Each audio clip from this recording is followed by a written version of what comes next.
Wonderful good day, ladies and gentlemen. We are at the new EnWave offices here in Vancouver, and with me is the Executive Chairman, John Budreski, and of course, we want to get an update about the company. John, wonderful to be here. Thanks for taking the time. Good to have you. Thank you for coming to Vancouver. We have you here once a year, and it's always great to see you come over. Yeah, fantastic. EnWave, you had a great year 2015. A lot of things, evolved. Maybe you comment a bit on 2015, please. Certainly. 2015 was a tremendous year for building momentum in EnWave. So I can go through a list of some of the things that we've done. But last year we sold 2 large-scale commercial REV machines. We signed 5 royalty-bearing agreements. We had 6 purchase orders for smaller commercial machines. We signed or extended 6 technology research license agreements. We went under construction, further motion on the 2 pharmaceutical contracts, businesses that we're building. We improved our patent portfolio, and we did a bit of corporate restructuring. We had 2 directors who were not independent resign. We added a new director, we added a new audit chair. We have a new chief financial officer, and we did a restructuring of the NutraDried business, which is the business that makes the moon cheese. And then, which we have here. Thank you. And then lastly, we completed a financing that was slightly oversubscribed for $5 million Canadian. So we're feeling very comfortable with our treasury. Financing is very important in these markets. That means you have enough money, you are funded, you are now getting self-sustainable, right? We are well funded, and we think this year is the year, or we're expecting this is the year that we're going to turn cash positive. So we do not see any need for external financing for a long time. Great, fantastic. Before we come to 2016, I would like to talk also about Bindo, because there, I would call it, have been some little irritations in Germany because the company was shut down. Maybe you 2-3 words on Bindo also. Certainly. So Bindo was a strategy that was started before my time. It was about 4 years ago, and there was a certain strategy for how to build out Bindo in the European markets. That strategy did not unfold as anticipated. Bindo slowly worked its way into being cash. It was consuming our cash. It also became a non-core business. So after providing a certain amount of sponsorship and cash for Bindo, we stopped providing that cash for Bindo. That led to Bindo stopped being a functioning business. We actually are feeling better off without it because it's not a distraction to us anymore. Bindo did not own the intellectual property or the patents for what we do, and the manufacturing of the equipment is done here in Vancouver, Canada. So we've not changed any of our manufacturing ability. We've reduced our cash drain, and we're feeling better, and we're moving on with the core business. Fantastic. So you have the full control, and you are on it. What's going on with the machines, with the selling, with the production? Absolutely. Bindo never manufactured anything for us. It was an independent business. Interesting. Great. Let's come to the future. It's always better to talk about future. 2016, the year just started. January is almost over. What are the plans for this year? What maybe can you tell our viewers in conjunction? What can we maybe hope for? Machine sales, I know you're not allowed to talk totally in detail, but I can imagine you have a little bit of a business plan, of course, and probably you can give us a little bit of a guidance, I would call it. Certainly. So last year was a year of great momentum building, and we intend to continue with that acceleration through this year. So I mentioned we put some machines and some royalty-bearing agreements together last year. We're continuing with that. We now have 2 large machines that are paying us cash royalties. That's the NutraDried cheese machine and a machine with Milne fruits. How much is that roughly? Can you say that? I can't say for this year, but last year was around a couple $100,000 that we collected, and they were just getting going. Nice to have. Okay. Yes, it's very nice. And so the machine that works for Hormel, that makes the Spam snacks, that is producing product now, and they're starting to sell it around now. So we're expecting royalty checks from them later in this year.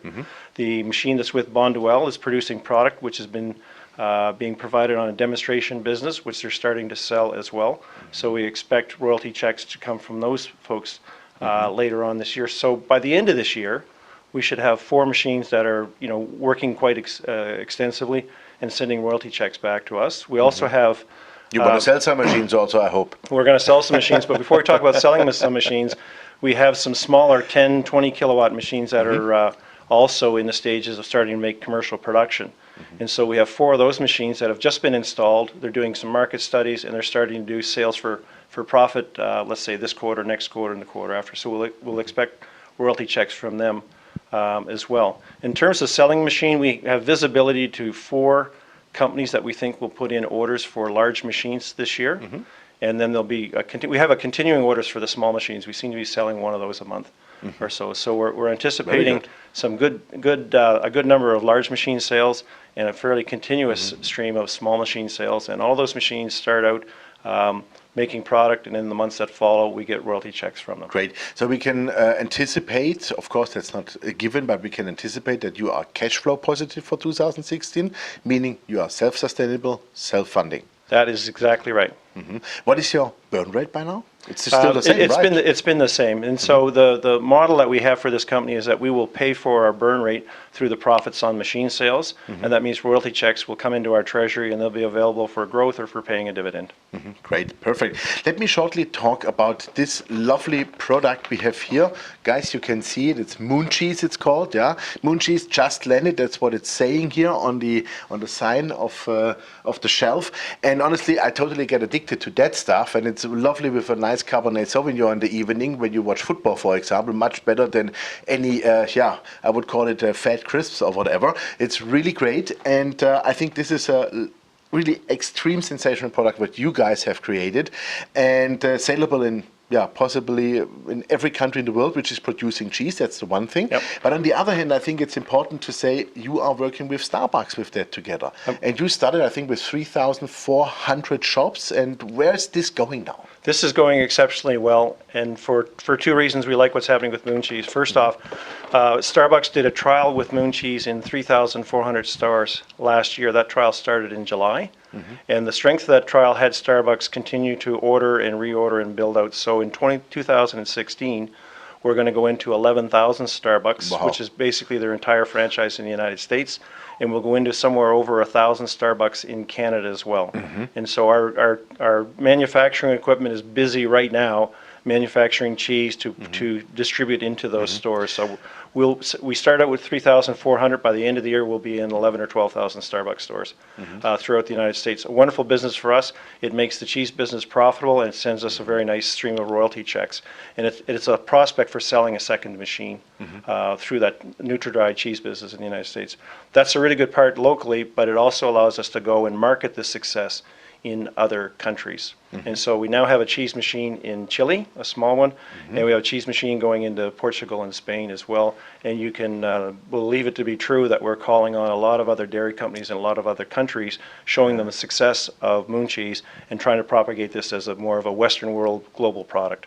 Fantastic. Let's talk about outside of Starbucks. What is going on, for example, with companies like Walmart, like Costco, like Trader Joe's, for example, things like that? I mean, that's a great product for them, isn't it? We are endeavoring to put them into the U.S. grocery chains, not so much Walmart and Costco, but more into the Kroger's and the A&P and the stores like that. These are organizations that have thousands of stores. The Moon Cheese won't make it into all of the stores, but the Moon Cheese will make it into a large number of stores.